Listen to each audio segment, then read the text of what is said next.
Gara-gara pengen dapat Lamborghini dengan cara ekstrim, pemuda ini nyaris tewas. Namanya Mark Muratsira, usianya 27 tahun. Dia ketua youth di Renaissance Church di kota Pindura, Zimbabwe.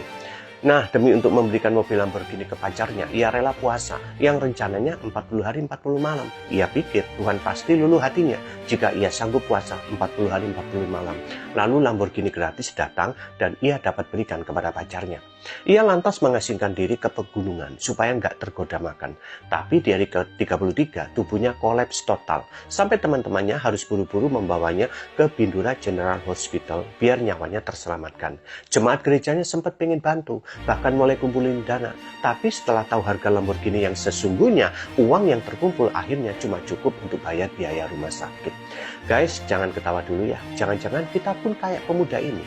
Meskipun bukan Lamborghini yang kita minta, tapi ada kesamaan pola, yaitu merasa kalau kita melakukan suatu tindakan atau perbuatan yang ekstrim, Tuhan akan luluh hatinya, lalu mengabulkan permintaan kita.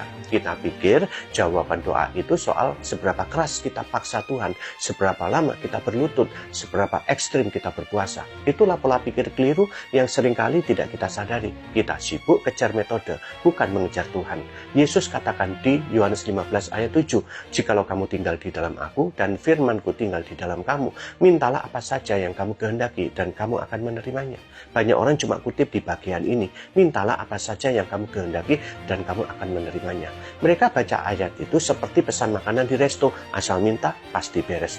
Tapi lupa baca syarat sebelumnya, yaitu kalimat sebelumnya. Dikatakan gini, "Jika kamu tinggal di dalam aku dan firman-Ku tinggal di dalam kamu, barulah mintalah apa saja yang kamu kehendaki dan kamu akan menerimanya."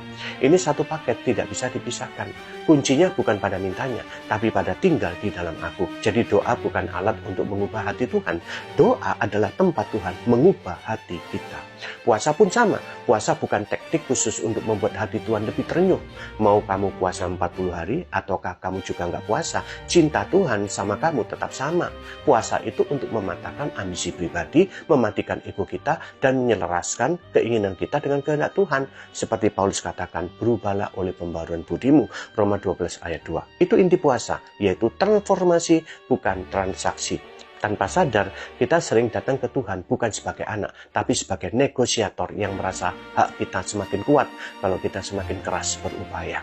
Justru waktu hati kita makin selaras dengan Tuhan, barulah kita sadar bahwa bukan jawaban doa yang jadi pusatnya, tapi perubahan karakter kita. Dan seringkali setelah batin kita dibentuk ulang, hal-hal yang dahulu kita kejar justru kehilangan daya tariknya. Amin.